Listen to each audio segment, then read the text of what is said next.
Okay, welcome, you guys. I'm so glad you guys are here. Let me see. There's some people coming in. So glad you guys are here. So there's just a group of people asking, how do I get on? And I think I sent them the right link, but hopefully we'll see. Okay, awesome. Welcome, guys. All right, so we have a question. I'm going to start with that, and then I'm going to teach you affirmations today. And if you have something else that you want help with, just let me know. I'm happy to help you with whatever you need. Okay, it says, oh, it doesn't have to do with sports. Okay, no worries. You do not have to do anything. This call right now is a public call.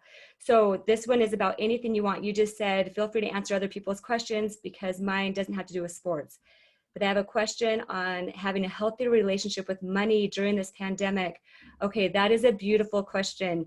You guys listen, and again, this is not a sports specific call. I do answer sports questions during these calls, but it's about anything you want. When it comes to money, if you want to get on live, I'm happy to coach you through this live.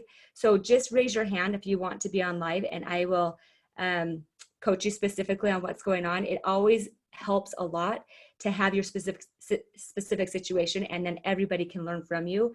I think that this is a pretty typical concern, and you're just saying how to have a healthier relationship with money. And I love that you say relationship, because it is a relationship.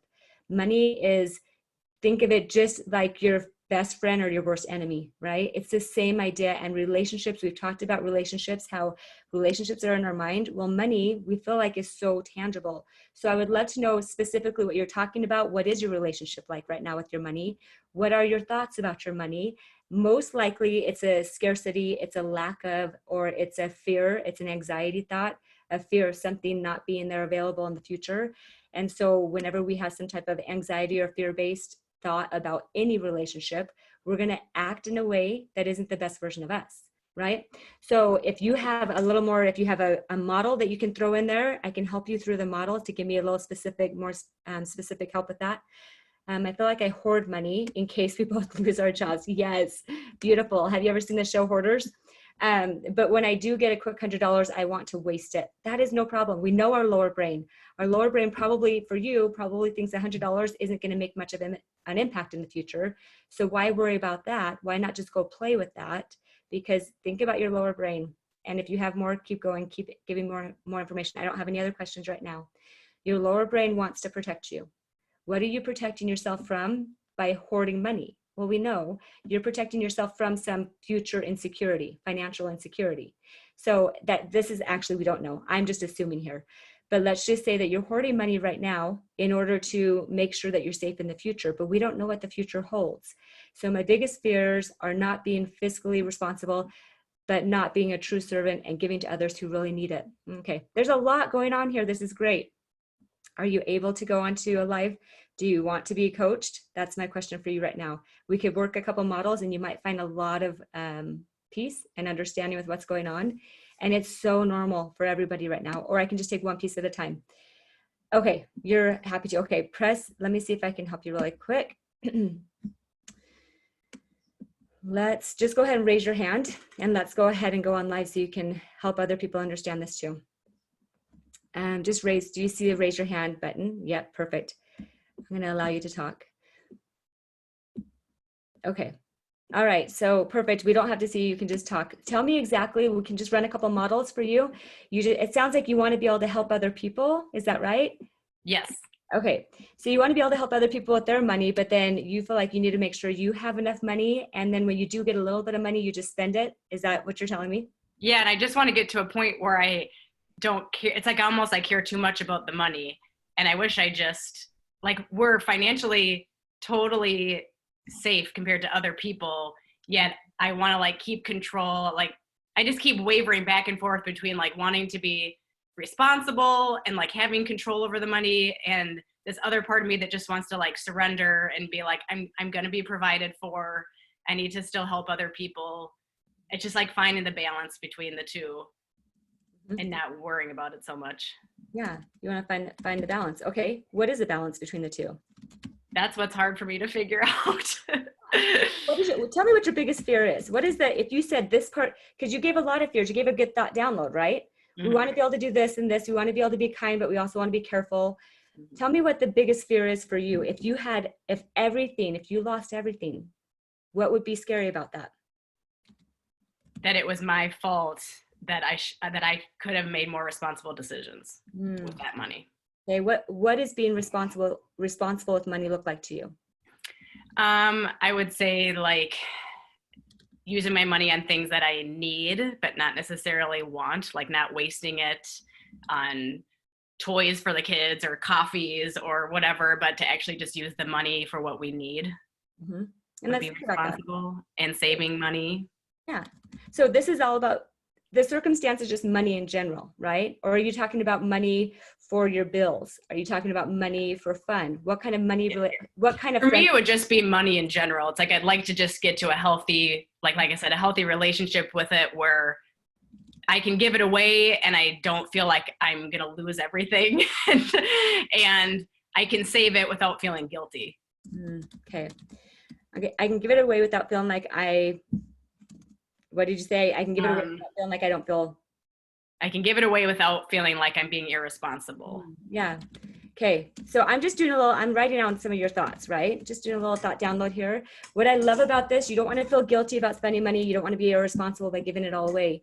Let's just take one of those emotions and let's just really dive into it. Because this is what's super fun, you guys, about coaching is when you take guilt. Why would we feel guilty? What is that about? Why would you feel guilty at all? Because you just feel like you did something bad. Yeah. Guilt always comes from thinking we did it wrong. You feel like you did it wrong, right? Yep. So let's just say you spent all your money on toys and coffees and playing with your family and you went on vacations and whatever you do, yep. You feel like you did it wrong. Mm-hmm. That is the foundational thought around guilt and shame, is that there's something wrong with me is shame. Guilt is I did something wrong. Now let's just think about that for a second. Let's just pretend you did it all wrong. Okay. You went shopping with your kids. You went shopping with your husband. You went on vacations. You went and got coffee with a friend and you had a lot of fun. And then afterwards you feel guilty because you shouldn't have had fun. Mm-hmm. Now, here's the question. Is any of it true? I mean, technically not. I think as like a Christian, my like morals kind of always come in and I say like, oh, I should be not so selfish, I guess. Mm-hmm. How are you being selfish? If I'm doing things for me and not others. What are you doing for you and not others? Not giving money to them, I guess.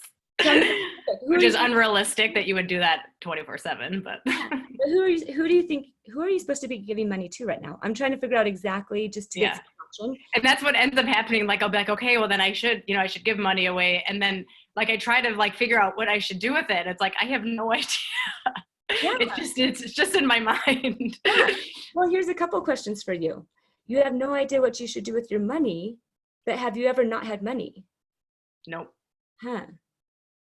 So when your brain wants you to think that there's not enough money and that you may not be able to figure out how to get more money, that you should probably hoard it. I love that you said, I feel like I hoard money. And when you think about hoarding money, like I said, think of a hoarder's show. We're like, oh my gosh, just get rid of it. Yeah. Whenever you go into a hoarder's house, you're like, can you just get rid of all this stuff? Well, if we think we're hoarding money, then if we visually thought about what it looks like to hoard something, then it's not helping us and it's not helping other people. In fact, it's hurting us and hurting our ability to feel peaceful, right? Yeah. And so when you say that I feel guilty, like I'm doing something wrong, but then you say, I have no idea, maybe you have no idea what's really right and wrong here, because maybe there is no right and wrong here. Not saying in an ethical, moral way. I'm saying maybe spending your money on toys and coffee is totally fine. Maybe saving your money to pay bills is totally fine. Maybe giving it all to a Christian community is totally fine. The question is, why do you feel guilt? Why do you think that any of it's wrong?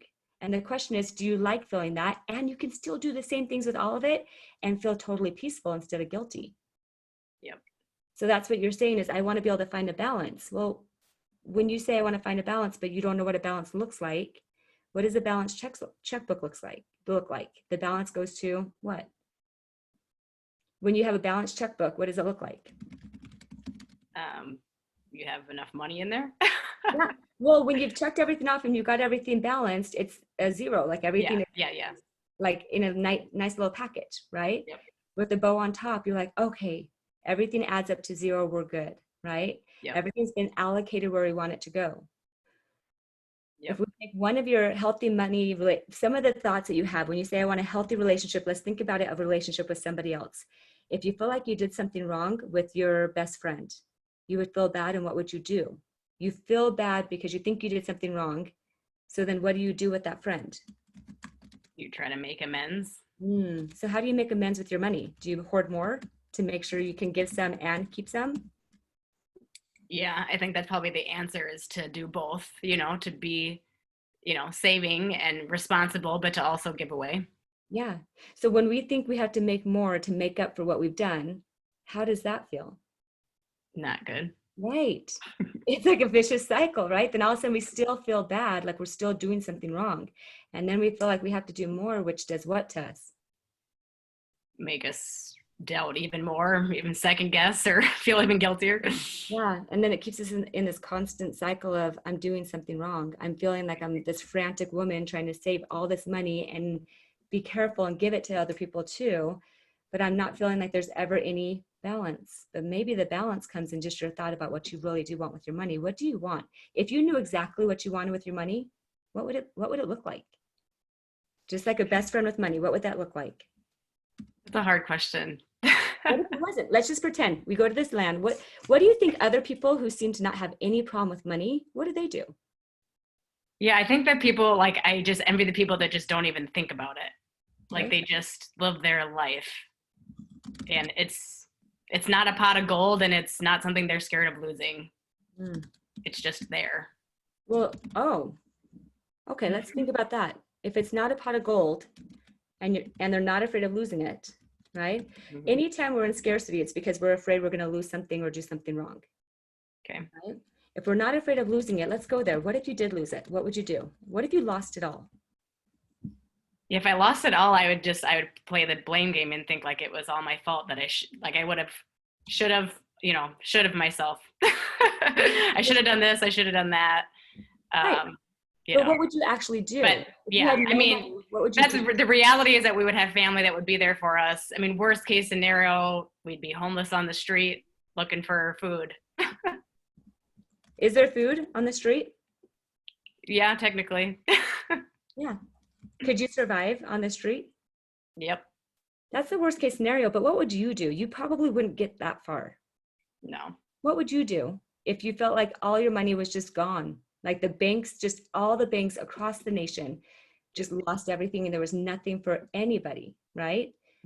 What would you do when you're feeling that there's just, if you went to the people aren't afraid of losing it? If we lose it because if something happens to us, we figure it out, right? But if we choose to pretend that if it happened to us and made a plan for it, then there's nothing to worry about because we have a plan in case it does happen, which makes us in control. Yep. So if we're told we can't go into work, then we kind of feel a little lost and we figure things out. But if we choose to change things and choose to say, hey, what if I didn't have work? What would be my plan? What if I didn't have money? What would be my plan?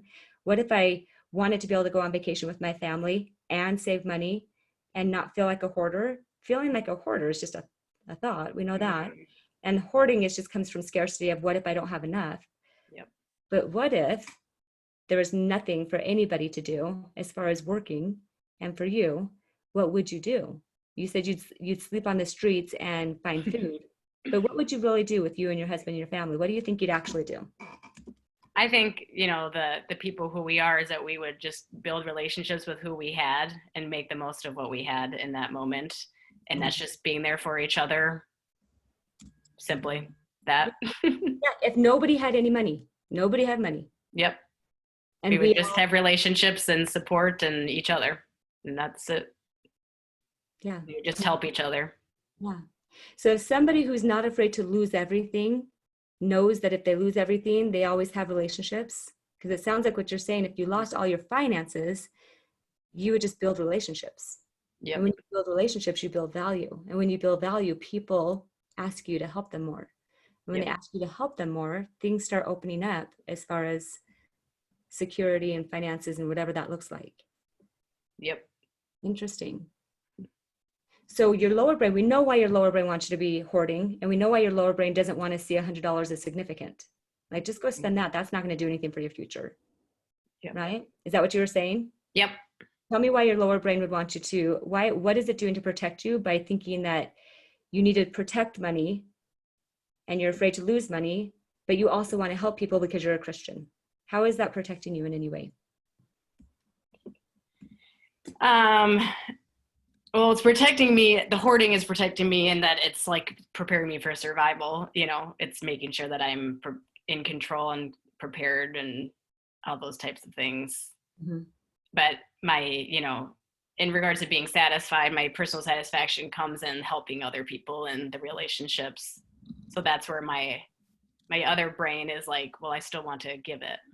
Mm-hmm. Yeah. Is that answering your question?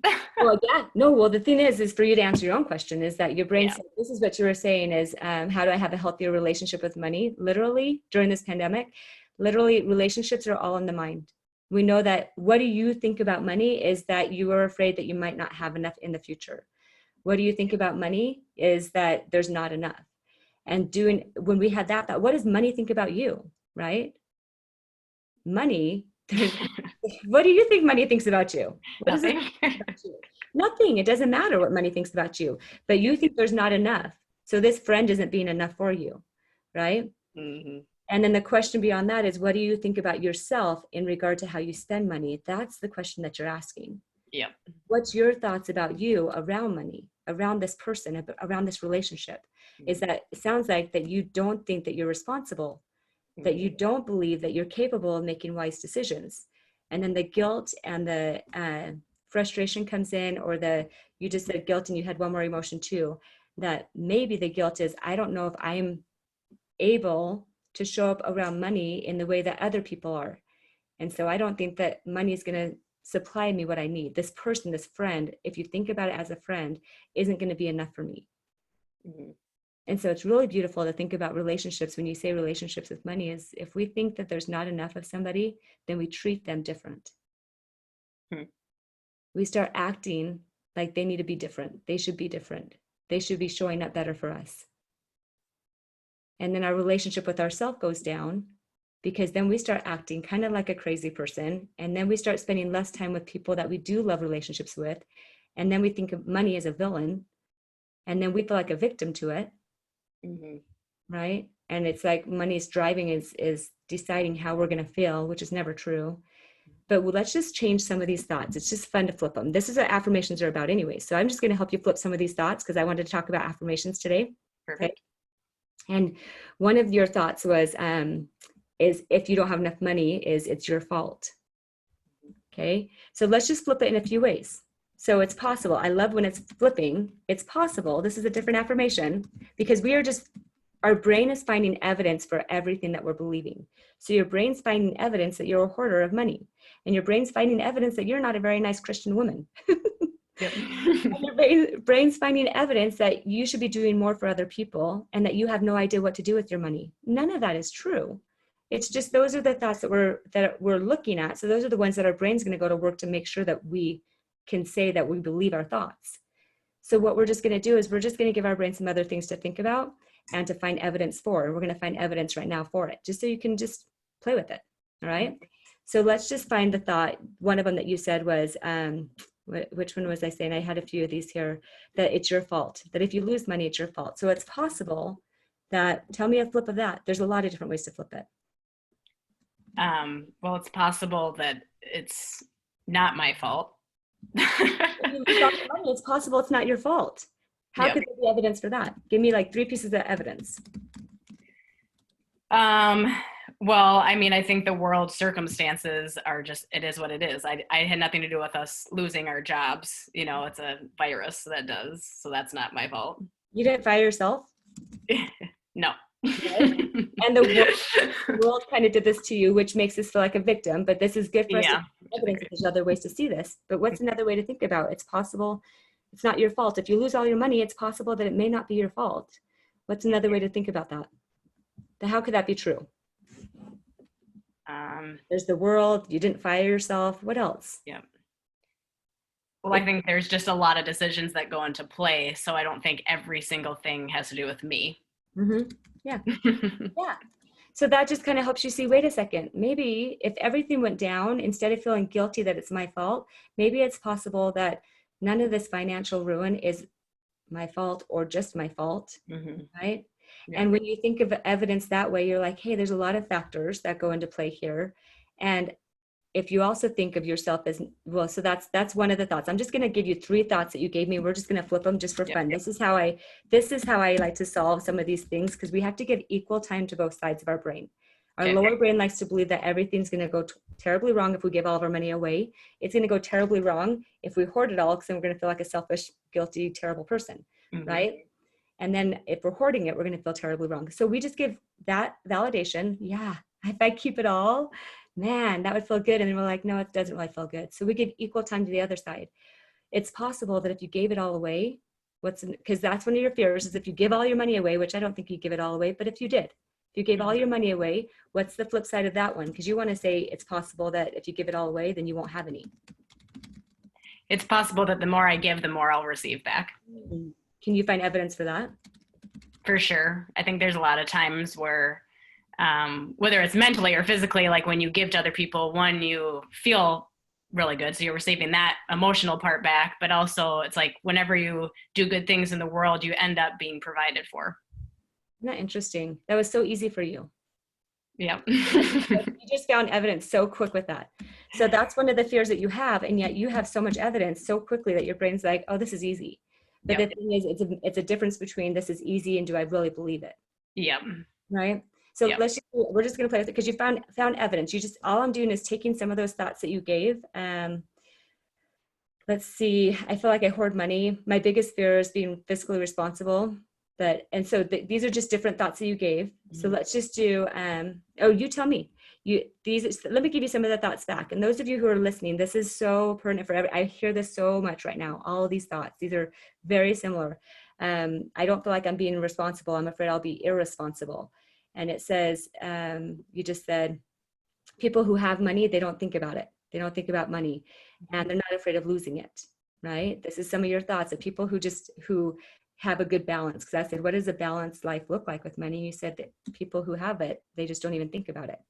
And it's not a pot of gold, but they're not afraid of losing it. So you tell me some of these thoughts that you think really weigh on you.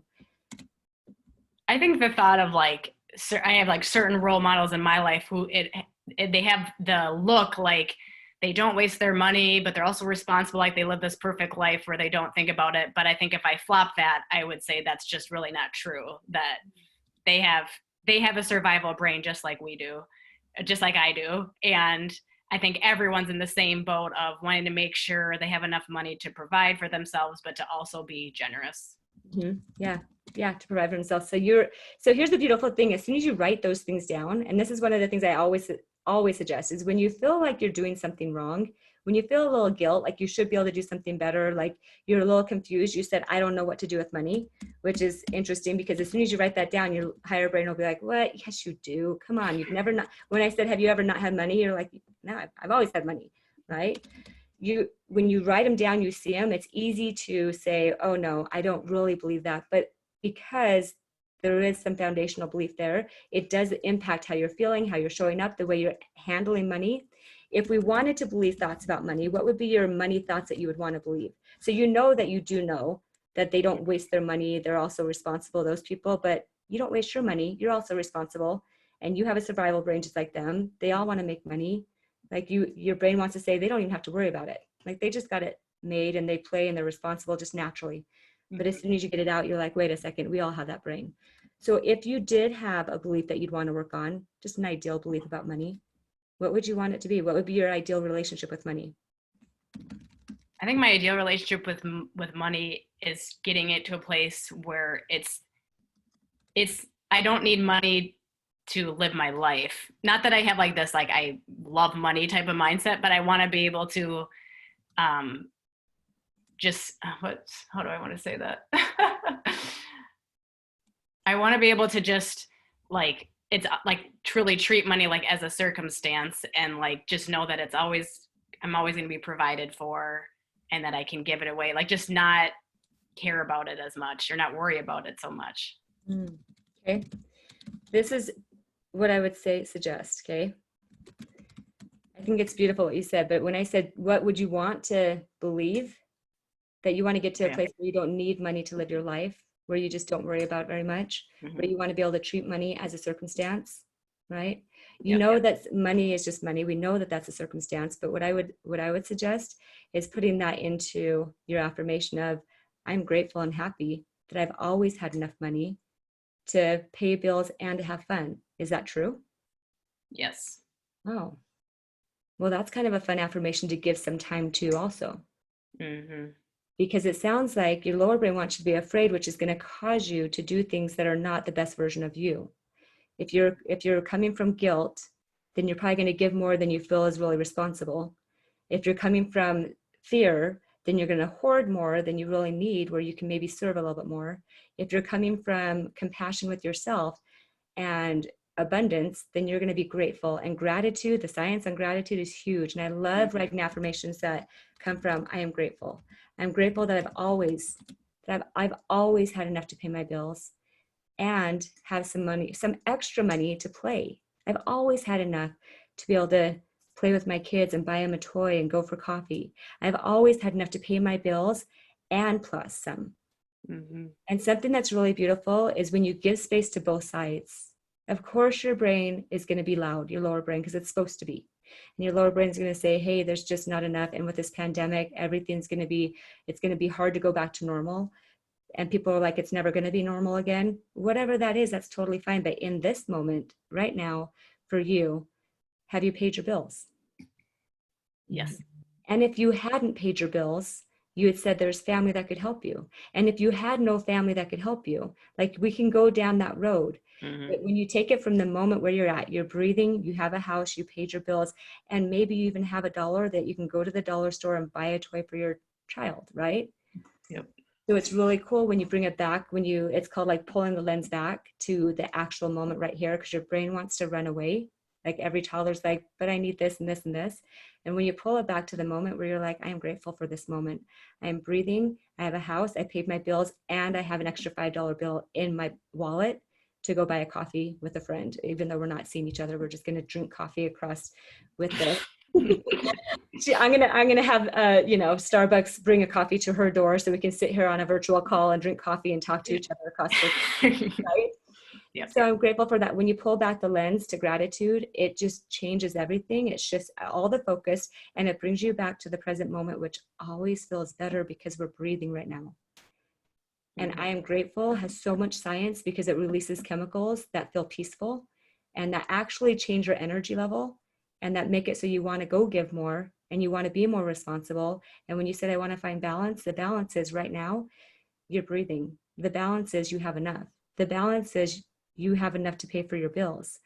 And the balance is you may actually have a little more to either go play or give, and you get to choose. And the balance is there is no right or wrong in that. You just get to decide, and that's your power too. Yep. So I love these questions. I think when it comes to money, relationship with money, when you said, I just want it to be a C, well, that is a C. Money is a C, which you're saying, those who don't know what that means, so money is just a circumstance. It's a fact. And if we have $100, you have a ton. And some people may look at 100 and go, you barely have any, which means that we know money is a C, because if everybody doesn't agree on money, then we know it's just, we can say money is a circumstance, but the thoughts about it are always on us and our power. I don't know if that helps. I would just give a little equal space to both sides. And the side that I love giving the space to, I always acknowledge when my brain wants to run to, that I just spend $100 like it's no big deal, and I hoard money and I should give more for sure. And then let's look at the other side. I'm so grateful and happy that I can pay my bills and have some for fun too. And I'm so grateful and happy that maybe I have a job, and if not, I'm the type of person who doesn't sit for very long without a job. I'm so grateful that I'm somebody who's it sounds like it's like you, motivated to not sit very long without having solutions. I'm grateful that I'm the type of person who's willing to get up and find a job if I don't have a job.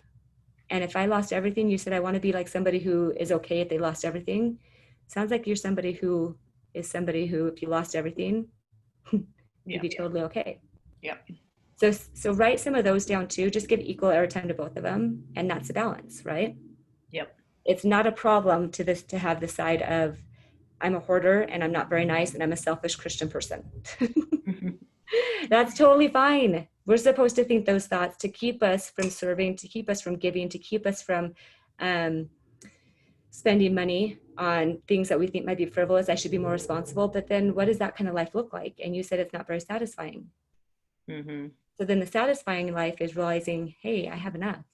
And not, all of it's fine. All of it's good. Guilt is fine. Shame is fine. We don't want to linger in those because then we want to give equal airtime to satisfaction and plentiful and gratitude and enough. Cool. That's just giving the affirmation. So that's what I was working on today. So I'm grateful that you said this. I'm grateful and happy that you got on a live call and you offered us the opportunity of learning what affirmations are. And when you put an affirmation of I'm grateful, I'm willing, I'm the type of person, those are all, the affirmations are also I'm a hoarder. That's an affirmation. And we're just going to find evidence for both sides. But we just want to give more evidence to the side that isn't as easily coming to our brain when we're in the middle of a pandemic. So our brain goes to, this is a problem. So yeah, Thank you. we just go to what if it's not a problem? Hey, thank you for your time. Okay, I'm going to put your hand down for a sec. Okay, perfect. You guys, I appreciate that. I'm going to just give you a quick rundown on affirmations because we just went through one. And I want you to be very clear on this, okay? Affirmations are not necessarily positive. We teach positive affirmations because we want you to, do I still have you on there? Sorry, let me just change the gallery view there. I'm going to just put you down. I'm going to put you down. There we go. All right. Affirmations are not necessarily something that are positive because whatever we're telling ourselves, we are affirming it. We are affirming the thoughts that we have. And our lower brain wants us to affirm the fact that there's a problem. That's it, period. Our higher brain wants us to affirm the fact that there's not a problem, that this is going to be figured out. And so whenever you're doing affirmations, the beautiful thing about affirmations is write down whatever the problems are first, just like we just did. We wrote down some of the problems, some of the things that her lower brain thinks is a problem.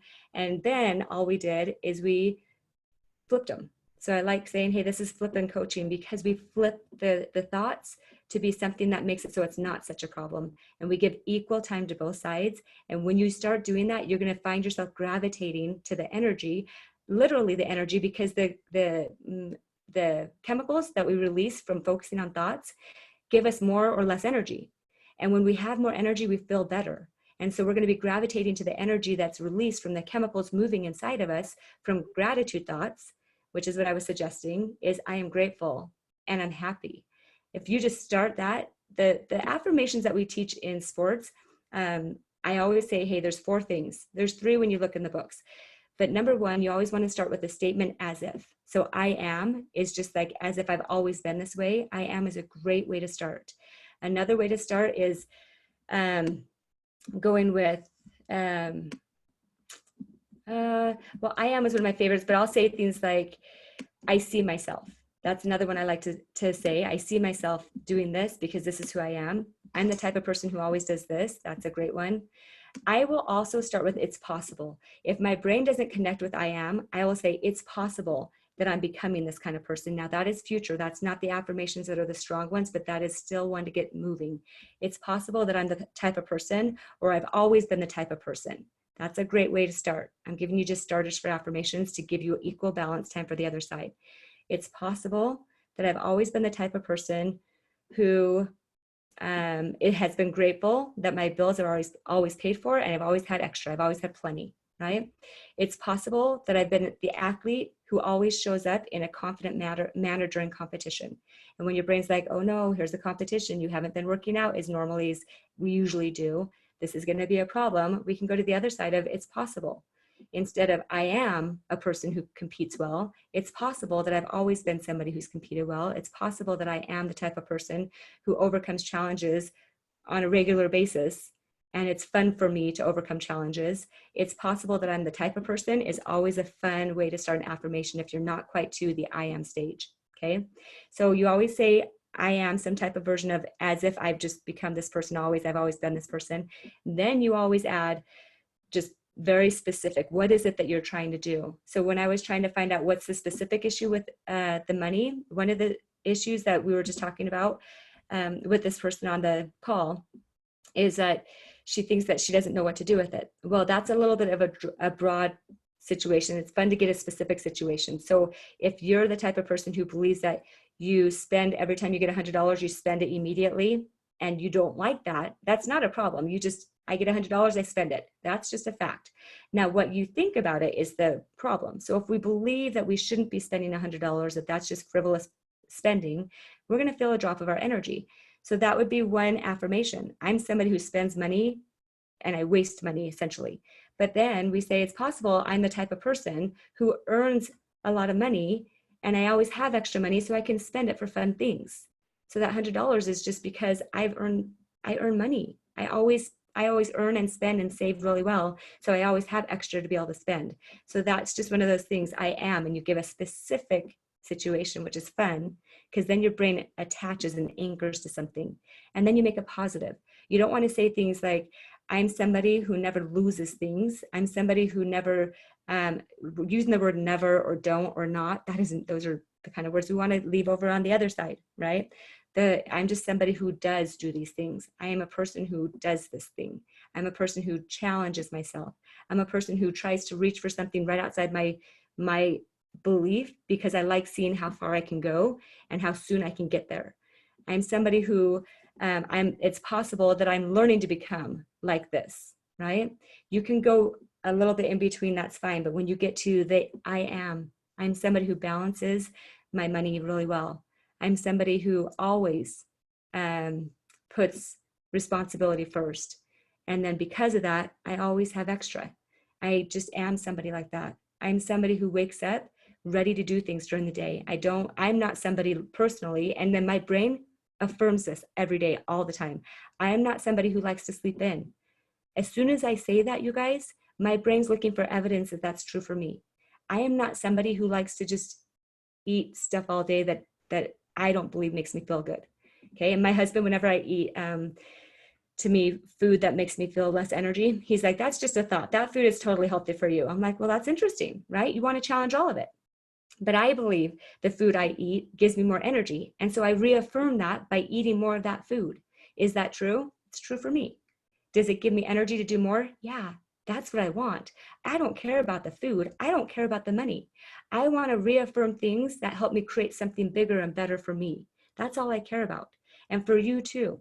If believing that you can't balance a checkbook makes you feel good about dealing with money, awesome. But if believing that being balanced and balancing yourself with money is a problem for you, then you just want to flip it. Just because your brain will start finding evidence that could be true, but you're going to have to help it. Is it true that I balance money really well? Maybe. Is it true that I'm the type of person who likes to have a balanced life? Absolutely. And then you just shift it. Is it true that I'm a person who likes to have a balance with money? Totally. How can I find evidence? You got to start looking for evidence. Your brain naturally looks for evidence of the problems because that's what it's created to do. It's supposed to help you hide and protect yourself and survive another moment. But it's not as easy for your brain to find evidence that there's not a problem, that you're going to figure it out, that you actually are the type of person, when you're afraid of something, you're probably the type of person who actually isn't going to go there. When I say, hey, take it to the worst case scenario, you usually get to the point where you're like, wait a second, this is ridiculous. I'm not going to be homeless on the street, not taking care of my kids and my husband and my family. That's just not me. Whenever you go there, you realize, wait, that's silly, which is why you pop back to the truth. Now you just have to find evidence that it's probably true for you. And I'm going to give you a few more things just to take away as far as affirmations. Okay. I only gave you 3 pieces. The first part of an affirmation, begin with something as if it's already you. I do this. I am this. This is me. This is how I do things. Okay. Your brain will look for evidence the more you say that. I have it on my mirror because I like to repeat it to myself every morning, every evening. Okay. These affirmations are huge. When I say it, I look at my eyes in the mirror. I say it every morning, every evening, and I look at my eyes. I hear myself. I feel myself just being that kind of person. Okay. This is as if I already am when I'm working on a goal. That's how I do affirmations. Number 2, make it specific. What is it specifically that you want to change? One of the things that I'm trying to change is a connection with a specific child. Well, I'm trying to see what that looks like. If you don't know what it looks like to feel balanced with money, maybe close your eyes and see what it looks like for somebody else that you think is really balanced. They work hard. they put aside a certain amount, and then they have this amount to either give and spend or do whatever they want with, right? And you see what it looks like. Visualization is huge. If you don't know what your goal looks like, it's really hard to visualize. It's hard to do affirmations on something specific that you don't know that you even want. Okay, your brain's gonna, I call it, I have a dog, and whenever I throw a ball to him, he'll catch it every time. But when I throw 2 or 3 balls to his face, he sits there and just lets them hit him in the head. He literally doesn't know what to do with it. When you don't know what you want to change, when you don't know what balance even looks like, then your brain isn't going to go to work for you because it doesn't know what to do. It just wants you to stop trying because it's spending energy, and it doesn't like to spend energy. Your brain's like, let's just save that energy and just do what we've always done. Let's just always feel confused about money. Or you can just decide, hey, people who are responsible with money actually do what I do. And people who are responsible with money usually have a little play money after. And if I'm not afraid to play, then I'm going to go spend that money with my kids and friends, getting coffee and buying toys. I want you to be very clear on the affirmations though, you guys. Make sure you know what you want to affirm in your head, because whatever you're affirming, your brain's going to look for evidence for. Make sure it's very specific and make sure it's positive. And then the last part, the number 4 part that I was saying, is when you write that affirmation on your mirror, make sure you're saying it and you're feeling it. You got to attach the head to the heart. We always disconnect the body from our head. We just do things without really going inside and feeling it. If you know what you want it to feel like, to have money and spend money and save money, then, or that's just one of the examples. For me, it's to have a connection with this one child that I feel a little disconnected from. I know what it feels like to feel connected.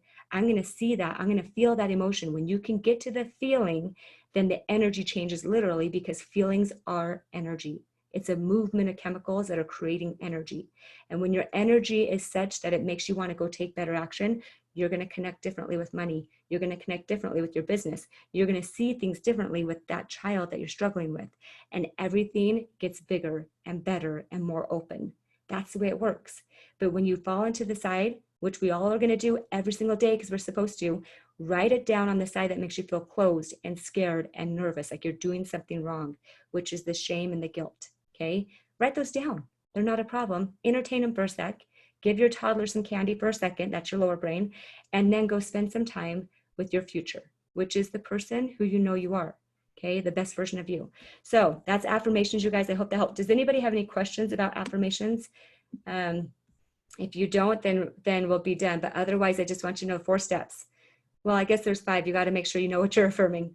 And then the first step, write down I am. Always try I am first. If that's a hard one, just say I am the type of person. And then write down what you want. Make sure it's positive. Make sure it's specific. If it was an athlete, I like to say I am the type of person. I am an athlete who performs strong, confident, and powerful every time she goes to a competition in this scenario, right? I like to make it very specific. I even like to put dates and times in my affirmations.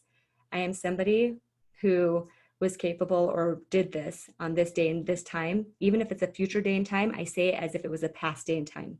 So that I am, as if it's already happened, is really powerful. Does that make sense? Did I confuse anybody? Okay. Any questions on affirmations? You guys, I love affirmations. Make sure you have one. Oh, let me give you one more thing.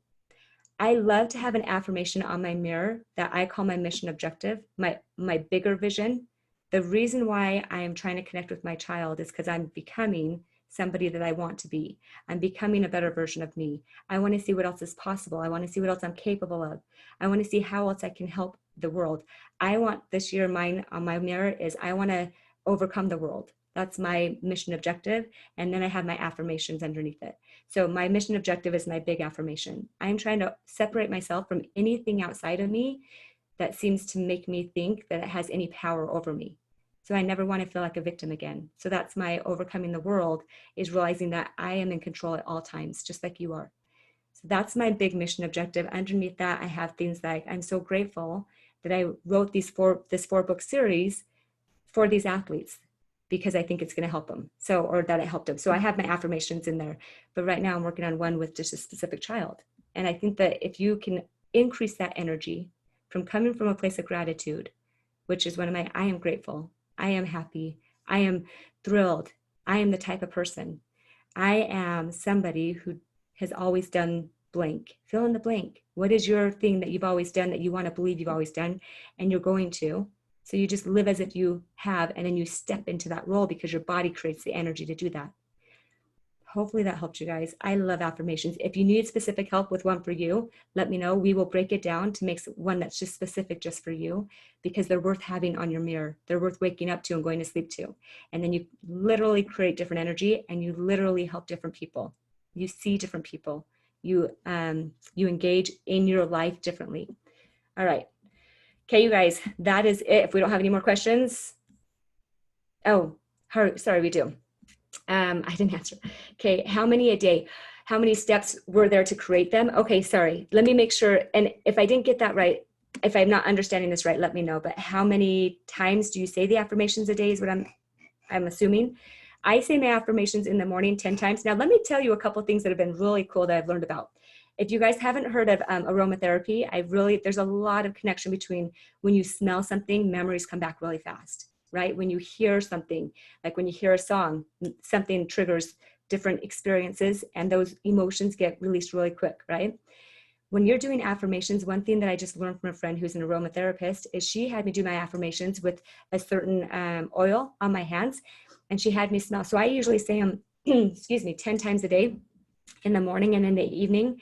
And when there's something specific, very specific you're working on, I try to take one word out of the action, and I think about that one word during the day. It's called a cue word. So when you're doing affirmations in the morning, one thing that I just found recently that I love is you put an oil, a smell that you love, into your hand, because when you're trying to change, your lower brain's going to feel threatened. Okay, if you're trying to become something that you're not quite there yet, your lower brain's going to try to find sneaky reasons why it's not a good idea. And you're probably not going to catch it, because 99% of the time, your lower brain's like, oh, we'll have her believe 99% that she can get there, but that 1% is going to hold you back. We got to find the 1%. Affirmations are a way of you saying, I want to be something different. I want to believe in something different. I want to be somebody that is that's bigger than me, that has more energy, more power, more light, right? More contribution, more creativity. And so when you do that, I found that I like this. I put an oil on my hands that I like to smell, and I breathe in the oil, and then I say my affirmations. And then I breathe in the oil, and then I say my affirmations. So I breathe in the oil. If you want a specific amount, this lady said to say your affirmations for 2 minutes and breathe in the oil in your hands. Just cup the hands over your nose about 5 times in that 2 minutes and just breathe it in. So your brain is, if it's a smell that you really like, your brain is being calmed down as you're affirming that you are this type of person. So it's really cool the way that connects and makes a lot of sense to me. So that's something. I'm not doing it every day, but I do have the affirmation. I only have one specific affirmation on my mirror a day. When you have too many, it's going to take you forever, and your brain's going to be like, no way, we don't have time for this. Then you won't do any. So I have one. I have my overarching goal. I have one goal, and then I have a specific affirmation for something I'm working on.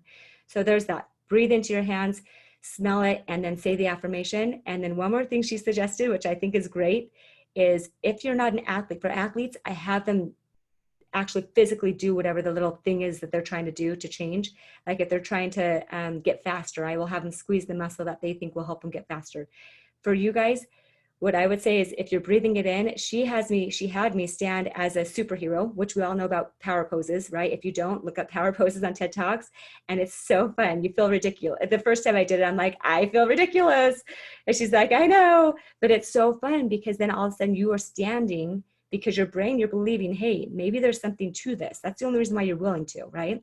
You're standing in a position of confidence to you, what that looks like to you. If you don't know what confidence looks like, how do we act confidently? If you don't know what that even means, how do you change and become that kind of person? You have to be clear. So I stood in a confident position that I thought would look confident for me. I smelled in a smell that smelled so good. And then I said something to my brain that I was reaffirming and I was finding evidence for, as if I'm already that person. So I'm talking to my future self. There's a lot of pieces here, you guys, but if you kind of think about it, if you want a number, I'd say do it 10 times a day or for 2 minutes. And then if you want to go beyond that, find a cue word, use some smells, stand in a power pose, and see how that feels. How many steps were there to create them? The steps, I would say there's more than 4 now that I just was going through it. Number 1, it's oh my goodness, we're supposed to be done. Okay, number 1 is making sure you know what you're visualizing, what you're trying to become. Number 2, write an I am phrase. Number 3, make sure it's positive, the sentence you're writing. Number 4, be very specific. Number 5, make sure you feel, when you're saying it out loud, make sure you feel how you want to feel as if you're that person already doing that thing. Okay, does that help? Is that good? Okay. All right, you guys, that was super fun. Okay, if you have questions, let me know. Just go to flippinawesomecoaching.com or go to flippinawesomecoaching@gmail.com, and we will chat again soon. Have a great day, guys. Bye.